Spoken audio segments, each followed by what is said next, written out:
Yaiva nguva yemadeuka zuva, gwagwa muchiyevedza vakachena.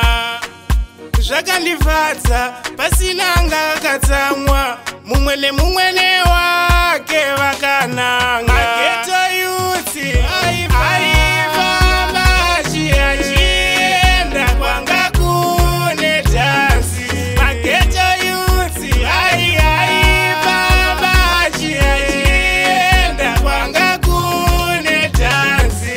Hanzi ndepiko makolisi, vamwe kwamashwele, handei kwatafi kumangoma.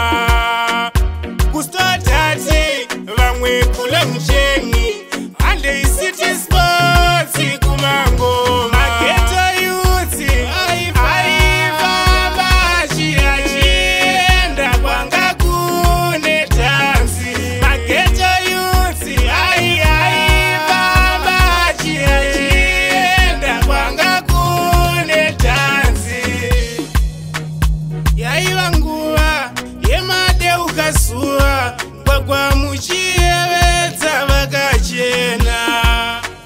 Zvakandifadza pasina anga akatsamwa, mumwe nemumwe wake vakananga. Mageto youth aifamba achienda kwanga kune dhansi. Mageto youth aifamba achienda kwanga kune dhansi.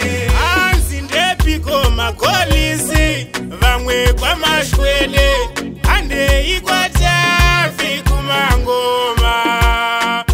Kustotati vamwe kule mcheni, handei city